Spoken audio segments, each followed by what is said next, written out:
All right. Today's guest is Brett Swarts, the founder of Capital Gains Tax Solutions. He helps high net worth clients navigate capital gains tax deferrals. He's also a real estate investor and an investment advisor, and combined has closed over $500 million in deferred sales, trust, and real estate.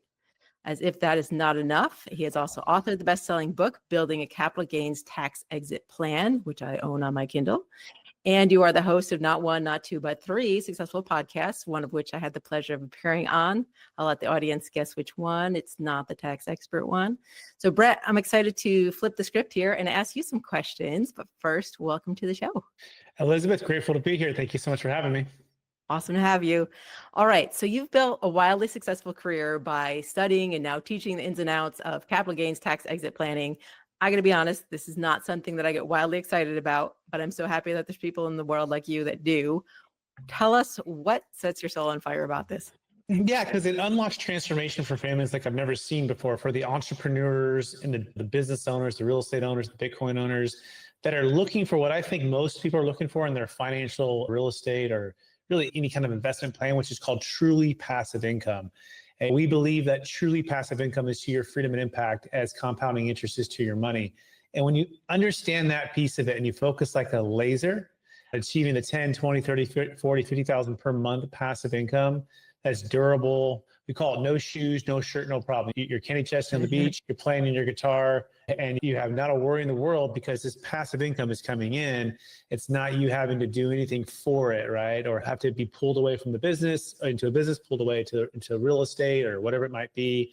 And yeah, I've just seen the families get transformed by it after the 2008 crash and a lot of families not having this in place. And once you see that transformation, it changes everything for people. Oh, that makes a lot of sense. Yeah, absolutely. So your leadership journey is a bit unique, and you say that you focus on faith-driven stewardship over flashy success. I like that because I feel like that's allowed you to create a culture that focuses on purpose and people and growth. Can you tell us a little bit about what that means to you? Yeah, it's a mindset of what's called stewardship over ownership. I believe we've all been given certain God-given gifts and talents to be a blessing and help to others. And it's changing from I think ownership mindset can tend to move towards entitlement, the things that I've earned, that I've done, and it's taken too far for ownership. Now, extreme ownership for accountability is really important. But when it comes to, I think, stewarding our wealth, gifts, and talents, we want to steward, not hold on to them. We want to expand them. We don't want to just put them into the barn and just sit back on our laurels and sit back and relax. It's actually, how do we be great stewards to compound the wealth, to compound impact? And so it's a mindset. And stewardship tends to lead towards gratitude and a grateful opportunity to be here another day, to live. Time is short. And there's 168 hours per week. I think it's 14,000 seconds on average per day. It's brutal, right? To think about how short time really is. And so we've got to be stewards, and we've got to practice and for me, it's my Christian faith, my faith in Jesus kind of leads at the center of all of what I'm doing, is the goal and the focus. And so if we're created for eternity, and if we have a short time here on earth, we have to have a divine and urgent approach to everything we're doing. And that's where stewardship over ownership comes in. Said, and that also wraps nicely to my next question. You talk about planning with the exit in mind. And I love this because I talk about this myself, but from a different perspective. I'm talking usually about project planning and going into building a venture or an innovation, but talking about having the exit in mind right from the get-go. When you're talking about your sphere in your world, what do you mean by planning with the exit in mind?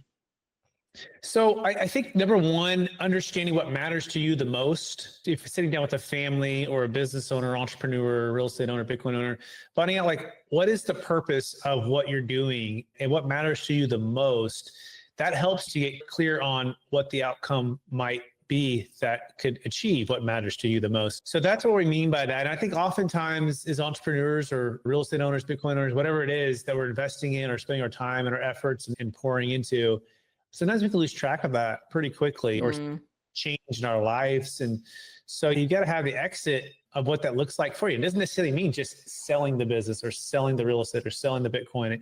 It could mean I want to create a team and a culture that is able to be high performing, high producing, and have a great work-life balance. I want to be able be an entrepreneur who's achieving my God-given talents and blessing others at a high level, but also staying really healthy. And so it's the power of and. Don Winter talks about this. He's a mentor and coach of mine, a friend of mine. And he talks about the power of and. I think too often we think it's an and or. It's an or versus an and. Do I get really good grades in college, or do I have fun? Right? Do I have to give up my whole corporate working or my entrepreneur journey and or at the expense of my family, or is there a way I can integrate these two? And so it's looking for what's called 2-for-1s and 3-for-1s. And it's something we do practically in the Swarts family. We have 5 kids.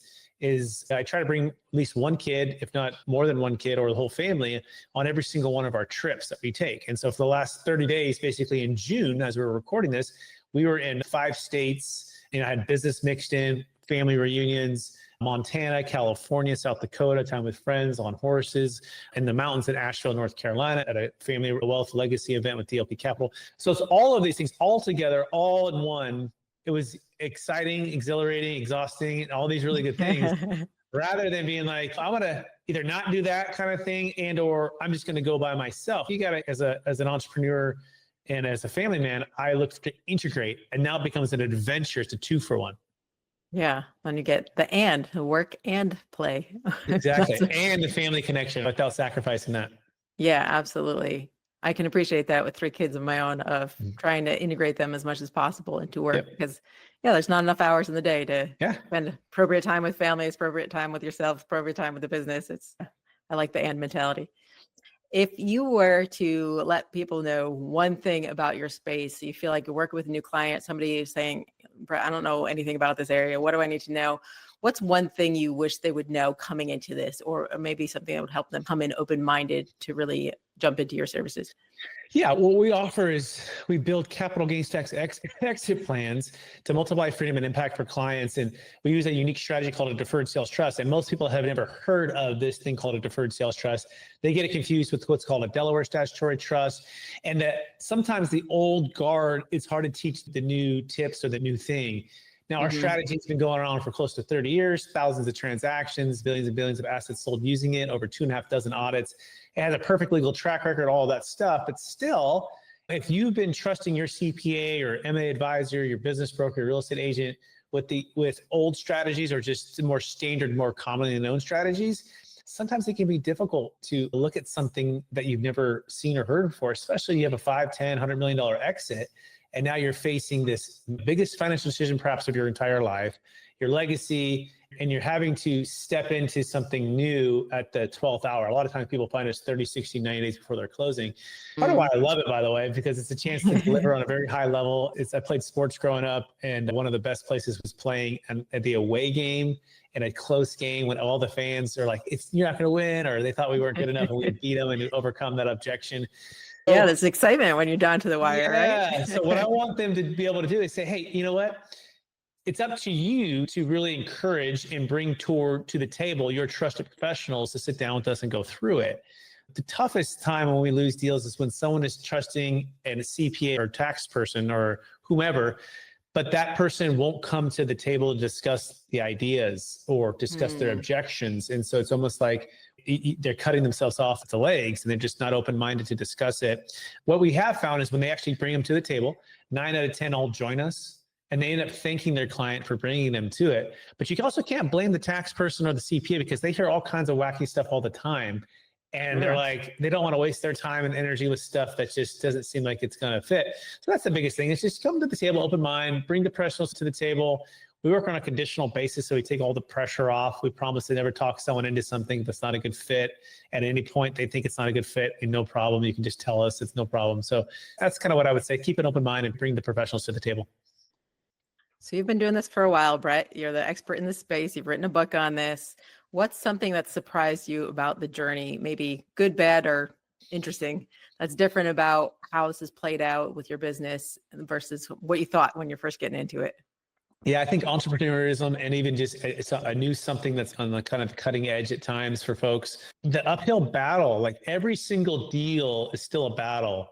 Even though we've closed a lot of business and helped a lot of people, have a lot of client testimonials, had a lot of the book, all the stuff, it's still the most important focus is the client who we're serving right now. And I've even asked this, at what point will it become a kind of standard practice, like a 1031 exchange or an IRA or 401k. And those are just, no one's questioning whether those can be work for them or can it be, is it going to defer tax? So I think just how humbling it can be to know that you can't take for granted each and every opportunity you have to serve somebody, because it's a pivotal moment.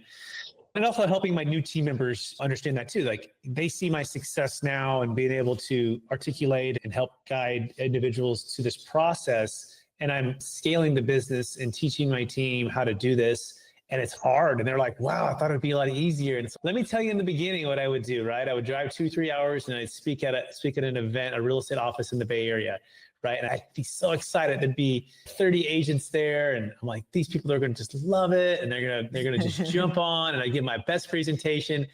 And it'd be kind of like either crickets or it would be like, I'll keep it in mind. But there wasn't like that transformation. There was no cheering, huh? Yeah, sometimes there was like enthusiasm and such. But it was a process of personal development and growth. Sure. And realizing that you have to shift from being the hero to being the guide. And Yeah. the real hero is the client and their family and their transformation. And so I try to really shift and say, okay, let me share some client stories. Let me share the technical, of course. Let me show the logic and the evidence of it all. But it's a development of understanding and how to connect one-on-one to their specific needs. So it's sales, it's communication, it's negotiation. I've grown a ton because I had to in order to really get the business off the ground. So keeping that in mind, if you had the opportunity to go back and give your younger self one piece of advice, what would it be? That's a great question. Yeah, it can be hire the coach, hire the mentor, get in the mastermind, get the accountability, get in rooms with those that are a higher level than you sooner, hire that executive assistant now, hire that first team member now. Don't wait until the next best step that you should take. You should, likely, if you're in it every day, and don't hesitate to take that step or make that investment, whether that be coaching, hiring team members, starting the podcast, getting on video. What is that next big step? And if you're not quite sure, you're like, I don't really know, then hire the coach and they'll tell you. Yeah. And get really clear on what matters to you the most, and hire the coach to help you through that, hold you accountable, and to grow. Because the only guarantee that tomorrow will be better, and this is from one of my mentors and friends, John Maxwell, is that you personally grow today. So that's the only guarantee that tomorrow will be better, is if you personally grow today. And so how do you do that? Hire the coach. How do you do that? Get in the mastermind. How do you do that? Implement the next best step for your growth. I like that. Aligns with what I like to talk about a lot of. Action trumps everything. That's my favorite phrase there. Just do it, take the action, do the steps. I love that. Get in the arena, right? Don't be the critic, right? It's too easy these days to be the critic and find of all the reasons why it wouldn't work or couldn't work or shouldn't work or what someone could have done differently. But is it Teddy Roosevelt quote, right? It's the man in the arena or the woman in the arena who's taking the action, who's giving everything they've got, and is not holding back and waiting and or being hesitant in what you're doing. Like, every one of us has a divine and urgent calling. Whether you know it's divine or not, or whether you know it's urgent or not, it doesn't matter. You do. And the regret comes is when you go, oh no, I didn't take the action. Oh no, I didn't live with the urgency. Oh no, like I'm out of time, right? Or I've lost that season. I lost that opportunity to help that friend or help that team member or help that client or make that podcast or that book or whatever it might be. Like, you have a divine and urgent calling, and today's the day to do it. And so you're right. Take the action, be the person in the arena. Don't be the critic. Yeah. It's a great way to counteract the analysis paralysis too, of just, we have all these ideas of what works in theory, but until you put it into practice. I like that. Get in the arena. Brett, what's next for you? What are you excited about most next for your company, for the future? Where are you going? Yeah, our goal is to transform 1,000 families by building basically 1,000 capital gains tax and estate exit planning solutions to multiply freedom and impact. My favorite part of all of that is being able to scale the company in this season of life with amazing team leaders. We have over 10 team members now, but continuing to grow an organization that can be outside of me, right? And be able to empower leaders, and be able to bless and build a movement. And we're $84 to $100 trillion is set to transfer in the next 15 years by the baby boomers, the largest wealth transfer in the history of the planet. And the time is right now. Like this, this money, if it's in this capital, if it's either tied into the hands of the government, we know probably how quickly they'll spend or waste it away, versus the hands of the people to end the housing crisis, to help the most vulnerable people in this world. We have a window of 15 years to help in the stewardship of this capital. And so, yeah, I'm excited every single day to be a part of the fight for the stewardship of the capital for these individual families and to be a trusted. My technical role is a trustee. I'm a trustee for these trusts, and I apply my real estate expertise in my ability to work and build teams to execute these strategies, kind of like a fractional family office.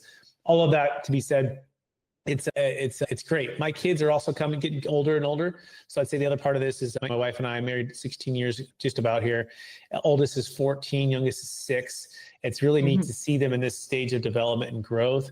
I'm curious which ones, or even just one, might want to jump into the arena with dad and mom in the business versus what's their calling in their life, or they're going to head. So that's exciting in these next few years.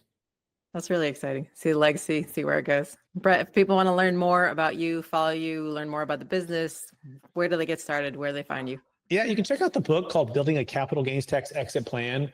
So we call this the proven playbook for unlocking your ideal wealth plan when selling assets of any kind for yourself or for your clients. And so it's not just for the high net worth individuals, although that it is. It's for the high capacity families. It's also for the business brokers, real estate agents, financial advisors, CPAs. And it's a playbook of how we've built our strategy alongside of the deferred sales trust, 1031 exchanges, Delaware statutory trust. And so you want to pick up the book. You can go to capitalgainstaxsolutions.com to get started, to get the book. And or if you have a live deal of at least $1 million net proceeds, $1 million gain, you can also book a time with one of my team members to dive in to see if our strategy and our team could be a great fit for you. Again, that's capitalgainstaxsolutions.com. If you want to follow all of my stuff and my social media, brettswarts.com for all of those things. Perfect. Brett, pleasure to see you again. Thank you so much for being on the show. Thanks for having me.